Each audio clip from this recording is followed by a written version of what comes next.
Hello बच्चों, नमस्कार। स्वागत है आपके अपने यूट्यूब चैनल एग्रोटेक स्टडी में। और बच्चों, मैं हूं अरविंद यादव। जी हाँ बच्चों, कैसे हैं आप लोग? उम्मीद करता हूं सब बहुत अच्छे होंगे।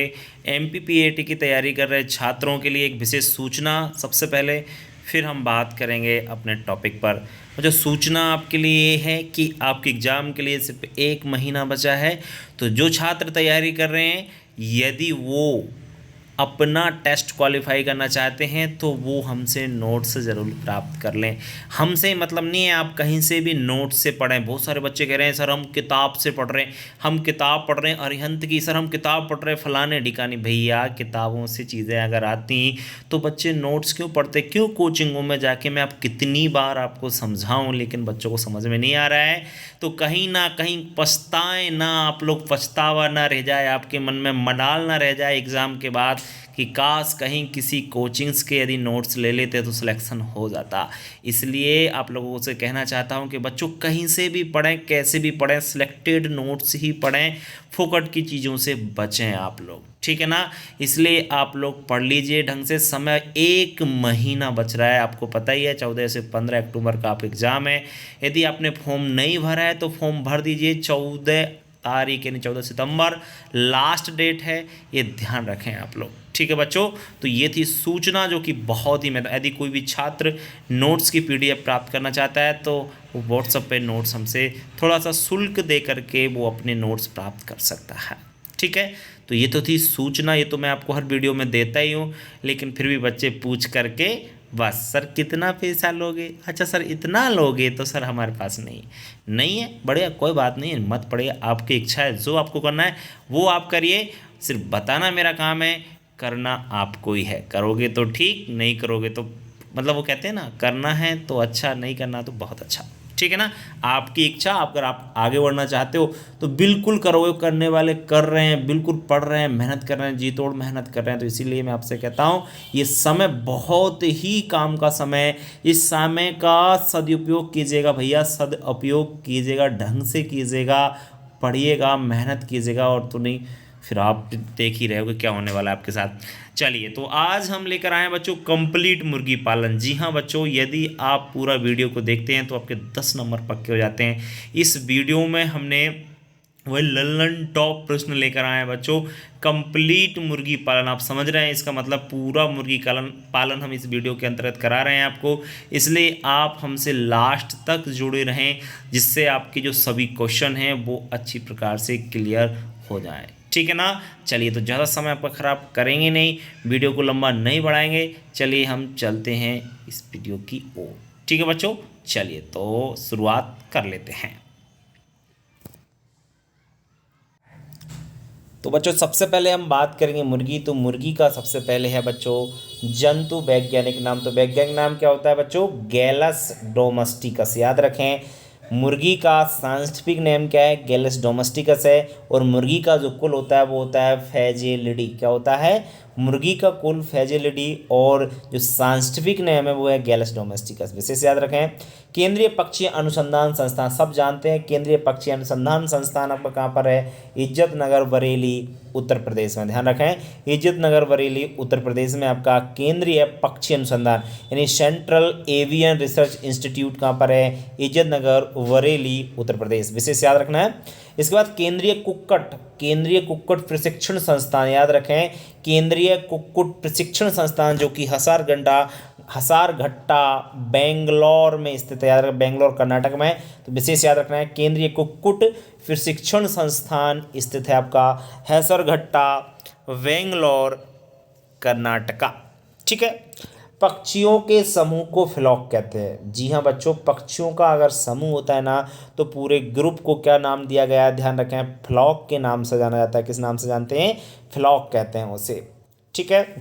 वयस्क नर पक्षी क्या कहलाता है? मुर्गा। और वयस्क मादा क्या कहलाती है? मुर्गी। तो सब लोग जानते हैं, सिंपल सा पॉइंट है। भारत में मुर्गी पालन के क्षेत्र में प्रथम राज्य आंध्र प्रदेश है और दूसरा तमिलनाडु का नंबर आता है। सबसे ज़्यादा मुर्गियां कहाँ पर पाली जाती हैं? आंध्र प्रदेश राज्य में। और दूसरे नंबर पर आता है तमिलनाडु राज्य। अगर नया डाटा आप लोग देखना चाहते हो तो नया डाटे के लिए हम लोग वीडियो लेकर आएंगे। बाकी फ़िलहाल अगर हम बात करें तो फिलहाल आंध्र प्रदेश का नाम है आपका मुर्गी पालन के क्षेत्र में। वैसे सबसे ज़्यादा मुर्गी पालन आंध्र प्रदेश में ही पाली जाती हैं, ये कंफर्म है। यदि डाटा कहीं चेंज हुआ तो उसको मैं लेकर आऊँगा, वैसे चेंज नहीं हुआ है यहाँ तक मुझे कंफर्म है, वहाँ तक मैं आपको बता रहा हूँ। नेक्स्ट है, विश्व में सर्वाधिक अंडों की उपलब्धता वाला देश है इजराइल। जी हाँ, इजराइल में सबसे ज़्यादा अंडे की उपलब्धता अवेलेबिलिटी है और दूसरा नंबर है अमेरिका का। विश्व में सर्वाधिक मुर्गी मांस उपलब्धता वाला देश भी इजराइल ही है। ध्यान रखें, सबसे ज़्यादा मांस की जो अवेलेबिलिटी है वो भी आपकी कहाँ पर है, इजराइल में ही है। ठीक है, अगर हम लोग आगे बात करते हैं बच्चों नेक्स्ट आपकी, तो नेक्स्ट भारतीय मुर्गी वर्ष भर में औसतन 60 अंडे देती हैं। सिर्फ कितने अंडे देती हैं? सिर्फ 60 अंडे दे पाती हैं एवरेज भारतीय मुर्गी। लेकिन उन्नत नस्ल की जो मुर्गी होती हैं, उन्नत नस्ल जैसे विदेशी जो नस्लें होती हैं, तो वो एक वर्ष में लगभग 260 अंडे तक दे देती हैं। बताइए कितना अंतर है, 200 का अंतर है सीधा सीधा। अद्भुत प्रवर्तक यंत्र की संज्ञा कौन से पक्षी को दी गई है? तो अद्भुत प्रवर्तक यंत्र की संज्ञा दी गई है मुर्गी को। कृत्रिम गर्भाधान का समय शाम काल 2 से 4 बजे। जी हाँ, मुर्गियों में जो आर्टिफिशियल इंसेमिनेशन किया जाता है वो शाम के समय 2 से 4 बजे के बीच सबसे बेस्ट माना जाता है। वीर संग्रह की बारंबारता, एक मुर्गा एक दिन छोड़कर। जी हाँ, अगर हमको सीमन कलेक्ट करना हो किसी मुर्गों से तो मुर्गों को एक दिन छोड़ कर के हम लोग उनका सीमन कलेक्ट कर सकते हैं। गर्भित करने के लिए मुर्गियों की संख्या एक बार के लिए जो संग्रह की गई वीर 3 बार, एक बार के संग्रह के लिए वीर से वर्ग के आधार आपके गर्भित कराने के लिए मुर्गियों की संख्या एक बार संग्रह के लिए वीर से 3, मतलब एक बार के संग्रह में 3 मुर्गियां गर्भित कराई जा सकती हैं। चलो ठीक है, सिंपल है।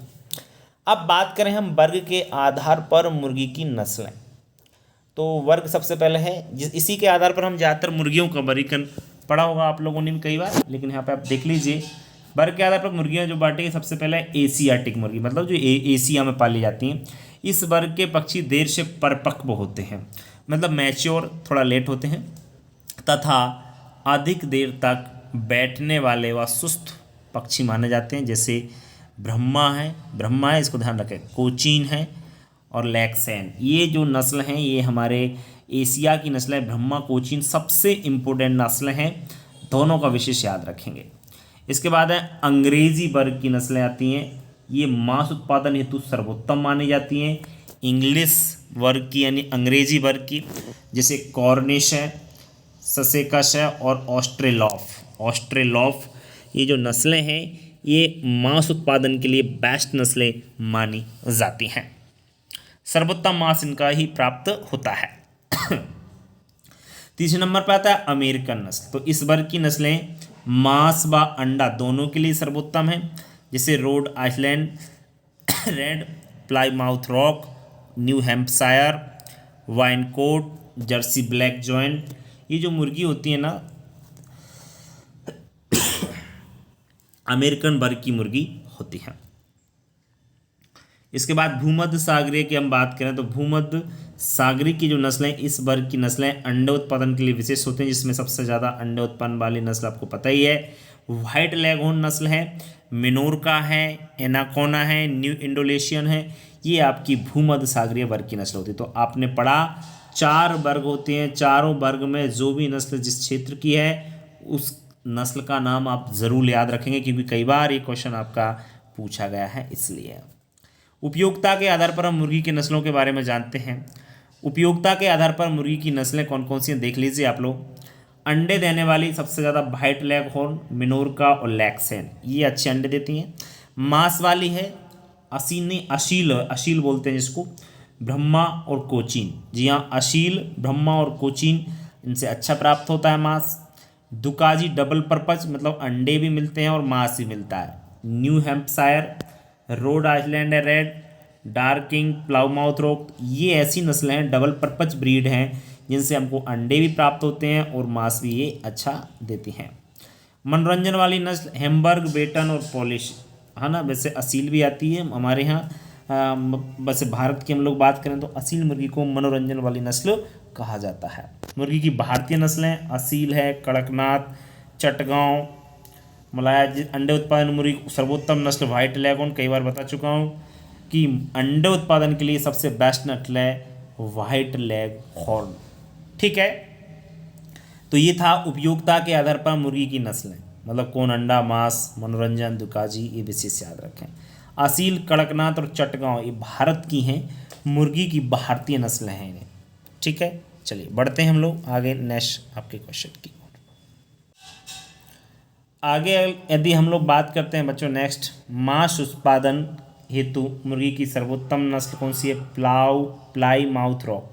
देखो अंडे उत्पादन के लिए सबसे बेस्ट नस्ल कौन सी बताइए आपको? White leghorn. और मांस उत्पादन के लिए कौन सी बताई? Ply mouth rock. और मुर्गी की सर्वोत्तम द्विप्रयोजनीय नस्ल डबल पर्पज ब्रीड कौन सी है? Rhode Island red.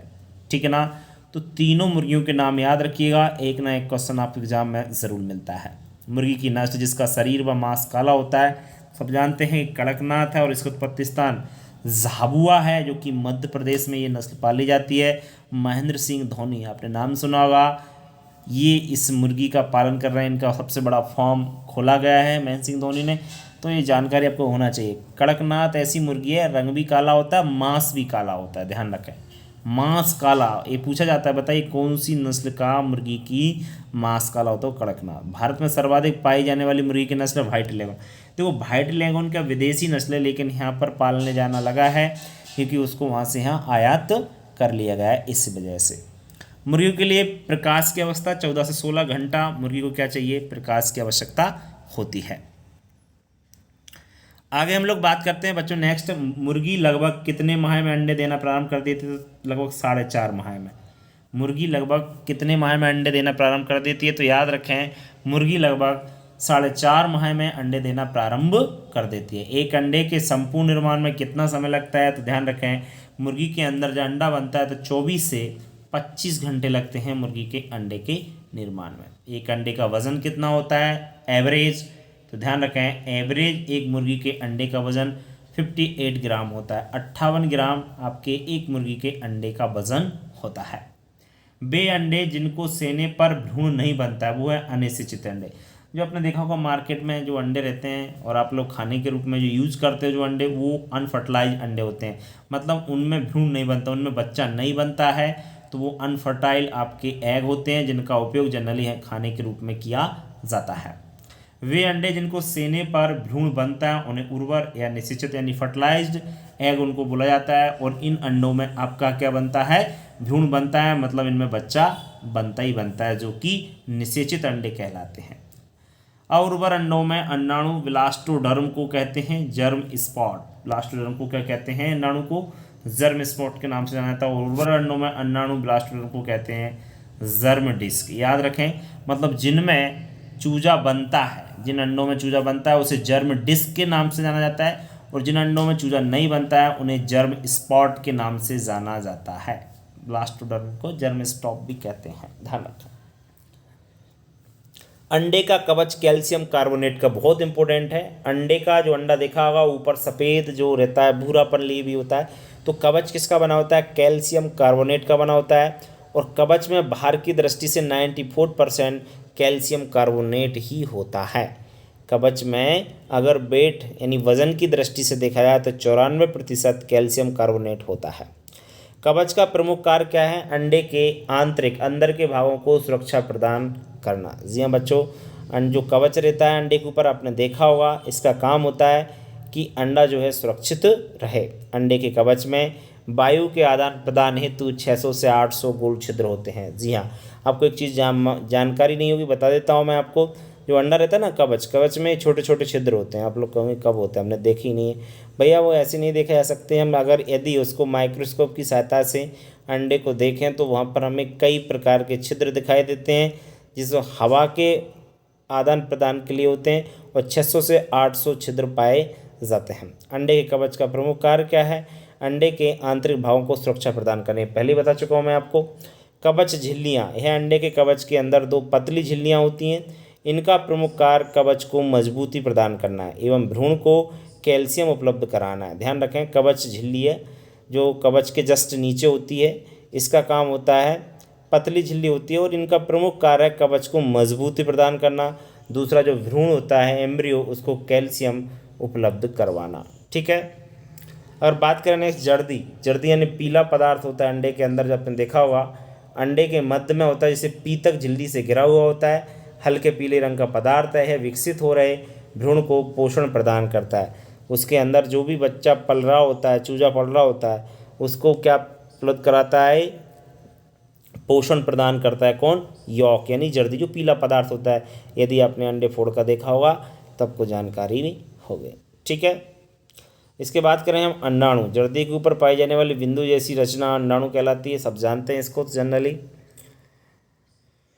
अंडे का पोषण मान, ध्यान रखें, अंडे का पोषण मान प्रति 100 ग्राम खाने योग्य भाग। पानी अंडे में 73.7% होता है। 12.9% प्रोटीन पाया जाता है अंडे में। वसा की मात्रा 11.5% होती है और कार्बोहाइड्रेट 0.9% पाया जाता है।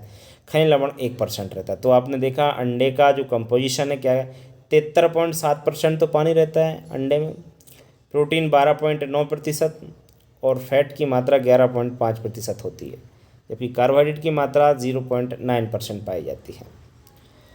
अंडे का ऊर्जामान, कैल्शियम जो कैलोरी रहता है वो 167 होता है। प्रोटीन का उपयोग 12.2% होता है। ठीक है, यदि अंडे का प्रोटीन का जैविक मान यानी बायोलॉजिकल वैल्यू आपकी कितनी होती है? 97% होती है। ध्यान रखें आप लोग, 97% होती है प्रोटीन का जैविक मान, बायोलॉजिकल वैल्यू। प्रोटीन का पाचन गुणांक 96%, जितना भी अंडे का जो प्रोटीन होता है पाचन गुणांक 96% होता है। मुर्गी के संपूर्ण अंडे में 58% श्वेतक यानी सफ़ेद जो पदार्थ होता है वो, 31% पीला पदार्थ जो जर्दी होती है वो, और 11% आपका कवच रहता है। जी हाँ बच्चों, विशेष याद रखें 58% श्वेतक, श्वेतक बोलो तो प्रोटीन, प्योर प्रोटीन जो होता है ना, आपने देखा होगा अंडा, आपको पता होगा। इसके बाद 31% जर्दी यानी यॉक जो बोलते हैं, पीले पदार्थ होता है, और जो कवच होता है वो 11%, टोटल अंडे का 11% होता है। मुर्गी के संपूर्ण अंडे में 11% प्रोटीन पाया जाता है, 10% खनिज लवण पाए जाते हैं। मैं आपको इसका तो पहले ही बता चुका हूँ। खनिज लवण तो इस तरह इसमें 1% होते हैं, आपको क्लियर पहले कर दिया है। मुर्गी के अंडे में औसतन 80 कैलोरी ऊर्जा प्राप्त होती है। मुर्गी के अंडे से कितनी एनर्जी प्राप्त होती है? 80 किलो कैलोरी ऊर्जा प्राप्त होती है। कुक्कुट मांस का पोषण मान, पानी 62.2%। कुक्कुट मांस का, ये मांस की बात कर रहे हैं यहाँ पर, वो किसकी बात कर रहे थे हम? अंडे की बात कर रहे थे, तो कन्फ्यूज ना हो जाएं आप लोग। अंडे में 73% पानी होता है, मांस में 62.2% पानी, प्रोटीन 21% होता है मुर्गी के मांस में, वसा की मात्रा 9% रहती है मुर्गी के मांस में, खनिज लवण 3.5%, एवं आपका जो कार्बोहाइड्रेट होता है वो 0.5% पाया जाता है। तो ये जनरल चीज़ है मांस के बारे में जानना और अंडे के बारे में जानना। तो अंडे का तो आपने जान लिया क्या क्या कितने परसेंट है, ये मांस का जानना भी बहुत ज़रूरी है कि 62.2% उसमें नमी पाई जाती है, पानी, प्रोटीन जो होता है 21% होता है और ए ग्रेड का पाया जाता है। वार्षिक अंडा उत्पादन के बाद मुर्गियों का वर्गीकरण यदि हम लोग करें तो श्रेणी अंडा उत्पादन, उत्तम 250, अच्छा 200 से 250, सामान्य 100 से 200, निकृष्ट 100। मतलब इसका मतलब क्या है कि वार्षिक उत्पादन मतलब एक वर्ष में अगर 250 से अधिक अंडा उत्पादन करती है कोई मुर्गी तो उसे उत्तम नस्ल की मुर्गी माना जाता है, और 200 से 250 करे तो उसे अच्छी नस्ल की मुर्गी माना जाता है। सामान्य यानी जनरल मुर्गी कौन सी है? जो अंडे 100 से 200 दे देती है, और निकृष्ट कौन सी होती है? जो आपकी 100 अंडे ही दे पाती है। ठीक है ना, तो ये वार्षिक अंडा उत्पादन होता है मुर्गी का। ठीक है ना, जनरल कौन सी अच्छी मुर्गी है, कौन सी बेकार है। ठीक है, आगे हम बात करें चोंच काटना, बहुत अच्छा पॉइंट है, इसको हम डीबिकिंग के नाम से जानते हैं। डीबिकिंग क्या होता है? चूजों की 1 माह की आयु में चोंच काटते हैं। ऊपरी चोंच का 1/4 भाग व निचली चोंच का 1/8 भाग। क्या होता है कि मुर्गियां जो होती हैं, दूसरे जो मुर्गियां होती हैं उनके पंख नोच लेती हैं, या दूसरा जो और दूसरी मुर्गियां अंडे देती हैं, अंडे फोड़ देती हैं, तो इस प्रकार से उनकी चोंच का जो भाग होता है उसको काटा जाता है। इस क्रिया को डीबिकिंग के नाम से जानते हैं, ये ध्यान रखें। कैनाबेलिज्म क्या होता है? तो कैनाबेलिज्म पक्षियों की चोंच मारकर एक दूसरे को घायल करना कैनाबेलिज्म कहलाता है। ठीक है ना, तो दोनों वर्ड को आपको याद रखना है, डीबिकिंग और कैनाबोलिज्म क्या होता है। मुर्गियाँ दूसरी मुर्गी को घायल कर दें तो इसको कैनाबोलिज्म के नाम से जाना जाता है। ठीक है बच्चों, चलिए बढ़ते हैं हम लोग आगे। डीवर्मिंग क्या होता है देख लीजिए, नेक्स्ट है डीवर्मिंग आपका। डीवर्मिंग क्या होता है? मुर्गियों को उनके पेट व आंत में पाए जाने वाले कृमि जो होते हैं उनसे मुक्त करना डीवर्मिंग कहलाता है। और यह 4.5 या 6 माह की आयु में ऐसा हम लोग करते हैं और इसके बाद 20 से 22 दिन के अंतर पर करते हैं, ठीक है ना। तो डीवर्मिंग का मतलब होता है मुर्गी के अंदर क्या पड़ जाते हैं? कीड़े। कीड़े बोले तो कृमियाँ जो इस प्रकार से आपके रहते हैं, ये तो आपके जो होते हैं उनको भी पड़ जाते हैं। जो बछड़े होते हैं छोटे छोटे जो दूध पीते हैं आपकी गाय भैंस के, उनकी भी आपकी कृमियाँ, कुछ और वर्ड भी उनको लिए बोला जाता है गाँव में अपने अपने हिसाब से। जनरली हम उसको कृमि कहते हैं। तो उनको मारने के लिए हम लोग पेट में आंत में पाए जाते हैं जनरली, तो उसको हम लोग ख़त्म कर देते हैं, नष्ट करते हैं। उसको हम लोग क्या कहते हैं? डीवर्मिंग के नाम से जाना जाता है। फीडर्स क्या है? तो पक्षियों को खाद्य पदार्थ के बर्तन होते हैं, उनको हम फीडर्स कहते हैं। मुर्गी जिसमें अपना दाना खाती है उसको फीडर्स के नाम से जाना जाता है। और ये 2 प्रकार के होते हैं, एक होती है नांद, इसमें पक्षी आहार खाते हैं, और दूसरा होता है हॉपर, इसमें दाना भरा जाता है, ठीक है ना। तो आपको पता चल गया कि फीडर्स क्या है, और दोनों प्रकार भी पता चल गए, नांद और हॉपर। 10 पक्षी हो तो फीडर्स का आकार 1 से 4 सप्ताह के हैं तो 3 इंटू 4 इंटू 2 इंच के हों, और 4 से 8 सप्ताह के हैं तो 6 इंटू 4 इंटू 2 इंच के होते हैं। 8 से 12 सप्ताह के तो 8 इंटू 6 इंटू 4 इंच, और 12 से अगर 20 सप्ताह के चूजे हैं तो 11 इंटू 6 इंटू 5 इंच के आपके जो फीडर्स होते हैं, मतलब खाने के जो भोजन के बर्तन होते हैं, वो आपके उनका साइज बताया जा रहा है। मुर्गियों में अंडे देने हेतु कितने पक्षियों पर एक घोंसला या बक्सा रखते हैं? तो मुर्गियों में अंडे देने होती कितने पक्षियों पर एक घोंसला? तो ध्यान रखें 5 से 6। 5 into 2 into 5 into 5 into 2 into 2 feet आकार का सामनाविक घोंसला कितने पक्षियों हेतु पर्याप्त है? तो 50 पक्षियों हेतु। मुर्गियों की पाचन शक्ति बनाए रखने हेतु संगमरमर के छोटे छोटे टुकड़े रखते हैं जिन्हें हम ग्रिट कहते हैं। क्या होता है कि मुर्गियों के लिए पाचन शक्ति बनाए रखने के लिए, और आपको पता है कि जो अंडा होता है वो कैल्शियम कार्बोनेट का बना होता है, इसलिए उनके संगमरमर के टुकड़े, छोटे छोटे टुकड़े रखे जाते हैं जिसे हम ग्रिट के नाम से जानते हैं। किस नाम से जाना जाता है? ग्रिट के नाम से उनको जाना जाता है। विशेष याद रखें आप इस चीज़ को, बहुत इंपॉर्टेंट पॉइंट है। मुर्गियों को 4 सप्ताह बाद विटामिन ए व रेशा हेतु हरा चारा खिलाना चाहिए। मुर्गी को हरा चारा, गजब बात है। उदाहरण जैसे रिचका, वर्सीम, पालक, ये आप खिला सकते हैं 4 सप्ताह बाद, ठीक है ना, विटामिन ए और फाइबर्स की पूर्ति के लिए। प्रतिपक्षी एक दिन मात्रा 30 ग्राम एक मुर्गी के लिए हम लोग खिला सकते हैं, ठीक है। आगे यदि हम लोग बात करते हैं उद्भवन की, निषेचित अंडों को उचित टेम्परेचर, आर्द्रता, स्वच्छ वायु परिस्थितियों में इस प्रकार से रखना ताकि भ्रूण निकास अच्छी प्रकार से होकर चूजा उत्पादक हो सके। विभिन्न पक्षियों में उद्भवन अवधि दिन कितने दिन होती है? मुर्गी में चूजा आपको पता ही 21 दिन में निकल आता है, बतख में का 28 दिन, फिर फाउल 20 में, शुतुरमुर्ग का 42 दिन। ये आपकी मुर्गियों से चूजा निकलने का समय होता है। मुर्गी के अंडे में से चूजा, तो मुर्गी के में 21 दिन, बतख का बताया तो 28 दिन में अंडे से चूजा निकल आता है। फिर फावली भगवान जाने क्या होता है 21 डेज। शुतुरमुर्ग तो आप लोग जानते हैं, इसके अंडे में से चूजा 42 डेज में निकल आता है, उद्भवन हो जाता है। उद्भवन काल की 2 विधियाँ होती हैं, एक होती है प्राकृतिक विधि और दूसरी होती है कृत्रिम विधि।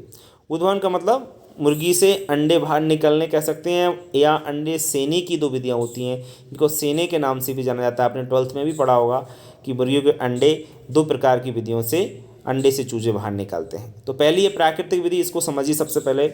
इसमें अंडे सेने हेतु मुर्गी काम में लेते हैं, देसी मुर्गी खासकर। कौन सी मुर्गी? देसी मुर्गी। इसको रखते के समय अंडों पर बिठाते हैं। जी हाँ, इसको क्या करते हैं? रात के समय अंडों पर बिठाया जाता है मुर्गी को खासकर। जो देसी मुर्गी क्यों चुनते हैं मैं आपको बता देता हूँ कि जो देसी मुर्गी होती है ना, इसके पैरों में सेंक पाए जाते हैं, जिसके कारण मुर्गी को अंडे को गर्मी पैदा होती है, जिसके कारण अंडों से फिर चूजे निकलते हैं। मुर्गी अंडों पर बैठती है तो देसी मुर्गी मोस्टली उपयोग में लेते हैं। इसमें छोटे आकार की मुर्गी 4 से 6 अंडे व बड़े आकार की 6 से 8 अंडों तक उपयुक्त रहती है, ठीक है ना।